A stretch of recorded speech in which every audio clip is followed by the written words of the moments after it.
Bismillahirrahmanirrahim. Assalamualaikum warahmatullahi wabarakatuh.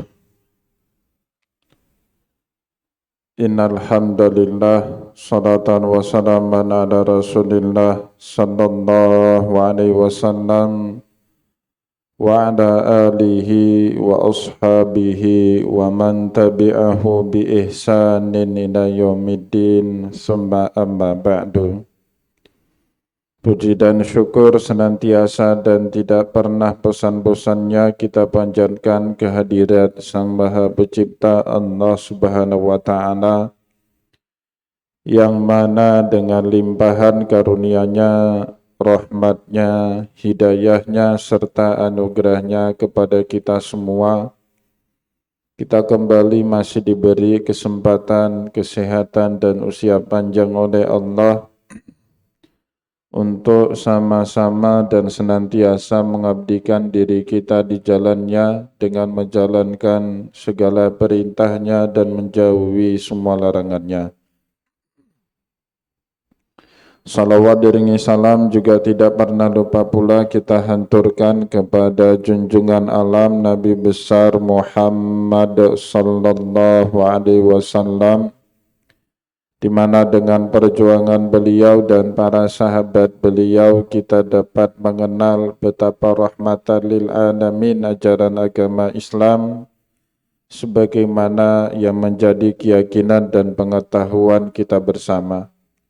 Bapak Ibu kaum muslimin dan muslimat jamaah salat zuhur yang dimuliakan oleh Allah, sebagaimana yang sudah kita maklumi bersama bahwasanya Rasulullah sallallahu alaihi wasallam bertugas untuk mengajarkan kepada kita manusia mengetahui bagaimana caranya hidup untuk bahagia di dunia dan akhirat.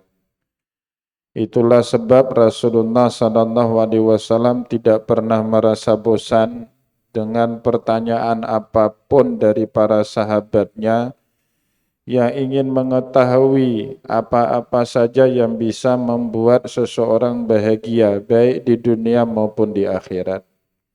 Misalnya seperti yang diceritakan kepada kita di dalam hadis, suatu hari sahabat Rasulullah Mu'adz bin Jabal radhiyallahu anhu bertemu dan sengaja menemui Rasulullah, dan kemudian Mu'adz bin Jabal bertanya kepada Nabi, "Ya Rasulullah, dullani ala amalin idza amiltuhu yudkhilunil jannah wa yubaiduni anin nar."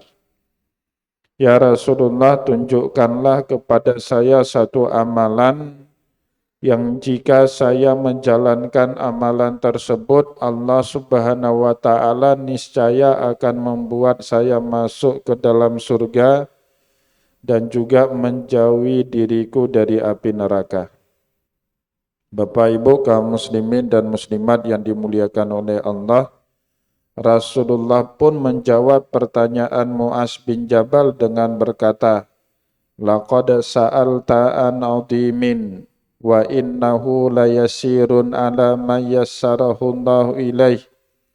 Kamu sudah bertanya mengenai suatu perkara yang besar, karena apapun kegiatan kita di dunia, pasti ujung-ujungnya kita orang yang beriman berharap masuk ke dalam surga dan jauh dari api neraka.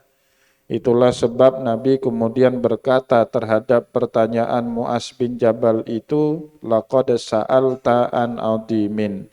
Pertanyaanmu itu sangatlah berat. Tapi kata Nabi, tidak usah risau. "Wa innahu layasirun ala man yassarahullahu alaih." Insya Allah dia akan mudah bagi siapapun yang dimudahkan oleh Allah Subhanahu wa Ta'ala. Tentu Bapak Ibu, dengan itu kita kemudian berharap agar Allah Subhanahu wa Ta'ala berkenan memudahkan jalan kita menuju kepada surga dan menjauhi kita dari api neraka. Tapi itu juga harus dibarengi dengan usaha kita semua. Maka oleh itulah sebab Nabi kemudian menyebut apa saja yang harus kita usahakan, selain tentu berharap Allah dengan rahmatnya memudahkan kita masuk ke dalam surga jauh dari api neraka. Kata Nabi kemudian, ta'budullaha wa la tusyrika bihi syai'ah. Kau sembah Allah, jangan pernah menyekutukan Allah dengan apapun makhluk yang Ia sendiri ciptakan. Itu yang harus kita usahakan yang pertama. Yang kedua kata Nabi, wa tuqimus shalah wa tu'tiyaz zakah wa tasumu ramadan wa tahujjal baita in istata'ta ilaihi sabila. Kau salat, tunaikan zakat, kerjakan puasa, tunaikan ibadah haji bagi kalian yang mampu. Itu harus kita usahakan. Jadi Bapak Ibu kaum muslimin dan muslimat yang dimuliakan oleh Allah, bagi mereka yang tidak ada pada dirinya rukun Islam, maka masuk surga itu hanya angan-angan belaka. Tidak bisa dia berharap rahmat dari Allah, sedangkan dia sendiri tidak berusaha untuk menjalankan apa saja yang telah Allah perintahkan kepada dirinya. Sembah Allah, jangan sekutukan Allah. Dirikan sholat, tunaikan zakat, puasa Ramadan, naik haji bagi yang mampu. Dan kemudian Rasulullah SAW berkata, wasaumu junah, puasa itu adalah perisai. Wasadaqatu tudfi'ul khati'ata kama yudfi'ul ma'un nar. Sedekah mampu menghilangkan dosa, sebagaimana api bisa memadamkan api. Air bisa memadamkan api. Rasulullah juga kemudian berkata, wa salatur rajuli fi jawfil laili summa tala tatajafa junubuhum anil madaji'i yad'una rabbahum khawfan wa tama'a wa mimma razaqnahum yunfikun. Dan seorang mengerjakan sholat di tengah malam dengan membaca salah satu ayat di dalam surat Sajadah, ayat ke-16 dan ayat 17, tatajafa junubuhum anil madaji. Dia menangis saat kebangun di malam hari, ya berdoa kepada Allah agar Allah Subhanahu wa taala berkenan menyelamatkan hidupnya bukan hanya di dunia tapi juga selamat di akhirat. Kata Allah kemudian, fala ta'lamu nafsum ma ukhfiya lahum min qurrati a'yun. Kita manusia tidak pernah tahu apa yang disembunyikan oleh Allah dari anugerah yang boleh jadi akan Ia beri suatu hari kelak. Enggak diberi sekarang, tapi suatu hari kelak. Maka oleh sebab itu Bapak Ibu, Rasulullah SAW mengajarkan tidak mesti semua yang kita minta sekarang langsung diberi tunai sama Allah pada saat itu juga. Boleh jadi hari ini kita doa, tapi baru Allah berikan kemudian hari. Atau baru diberikan oleh Allah pada anak keturunan kita. Itulah sebab Nabi Muhammad SAW juga mengajarkan salah satu cara masuk ke dalam surga, salatur rajuli fi jawfil lail. Salatnya seseorang di tengah malam sambil membaca Al-Qur'an di dalam salatnya. Rasulullah kemudian berkata, ala adulluka bi ra'sil amri wa umudihi wa dzirwati sanamih. Ya Bilal, ya Muaz, apa yang kau tanyakan tadi mengenai kunci masuk surga sudah saya beritahu. Sedangkan sekarang mau enggak saya kasih tahu engkau apa itu pokok perkara dalam kehidupan? Apa itu tiang perkara dalam kehidupan dan apa puncaknya? Nah, Muaz bin Jabal tentu menjawab, bala ya Rasulullah, beritahu saya apa itu wahai Rasulullah. Rasulullah pun kemudian menjawab, Ra'sul amri al-Islam. Pokok dari semua perkara dalam kehidupan ini beragama Islam.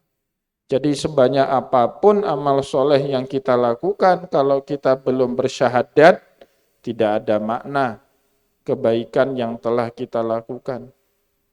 Wa umuduhu as-sholah, sudah masuk Islam, tapi tidak pernah sholat, tidak ada makna. Karena itu adalah pilar dari semua kebaikan di dalam agama kita. Dan yang terakhir, wazir watu sanamihi al-jihad, puncak dari semua kebaikan dalam agama adalah jihad. Nah, jihad itu Bapak Ibu bukan hanya sekedar korban harta, korban keluarga, bahkan nyawa kita pun kita korbankan untuk kepentingan agama Allah. Kemudian Rasulullah bertanya kembali kepada Muaz, ala adulluka bimalakin dzalika kullih. Mau enggak saya beritahu kamu apa yang bisa membuat semua itu penuh tanpa terkurangi sedikit apapun.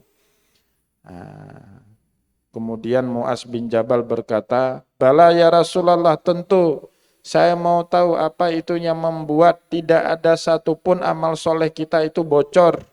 Semuanya akan dicatatkan sebagai kebaikan oleh Allah. Maka Nabi Muhammad sallallahu alaihi wasallam menjawab, kuffa alaika hadza.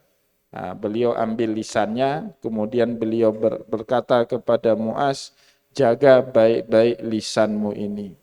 Maka kata para ulama, Bapak Ibu, sebanyak apapun kita melakukan kebaikan, tapi kita tidak mampu menjaga lisan kita, itu seperti kita pelihara tikus di dalam gudang makanan. Ya, sebanyak apapun kita punya makanan di dalam gudang, kalau ada tikus ya habis juga sendiri. Maka oleh itulah sebab Rasulullah Sallallahu Alaihi Wasallam kemudian berkata, kuffa alaika hadza, jaga baik-baik lisanmu. Ya, Muaz bin Jabal bertanya lagi kepada Rasulullah, ya Rasulullah, wa inna la mu'akhidhuna bima natakallama bih. Apakah kita akan dihukum sama Allah gara-gara kita berbicara dengan lisan kita? Maka Rasulullah sallallahu alaihi wasallam pun kemudian berkata, wa hal yakubbun nasu finnari illa hasaidu alsinatuhum. Yang paling banyak membuat seseorang terlengkup kelak di dalam api neraka karena dosa-dosa yang dibuat oleh lisannya. Bapak Ibu kaum muslimin dan muslimat yang dimuliakan oleh Allah, mau diakui atau tidak, dari seluruh anggota tubuh yang kita miliki yang paling sering buat dosa kepada Allah itu ya lisan. Kadang-kadang dia ngatain orang, kadang-kadang dia ghibah untuk orang lain, kadang-kadang dia berdusta, kadang-kadang dia maki, mengunjing orang lain, kadang-kadang dia namimah, memprovokasi orang lain. Dan itulah sebab semua amal soleh kita itu tidak ada makna selama kita belum bisa menjaga lisan kita. Semoga Bapak Ibu ceramah singkat pada hari ini membuat kita lebih disiplin dalam menjaga lisan dalam kehidupan sehari-hari, sehingga semua amal soleh yang kita lakukan bermakna di sisi Allah Subhanahu wa Ta'ala. Semoga ada manfaatnya. Saya mohon maaf jika ada yang tidak berkenan. Wallahu muwaffiq ila aqwamit thoriq wa nasrun minallah fatun karib. Wassalamualaikum warahmatullahi wabarakatuh.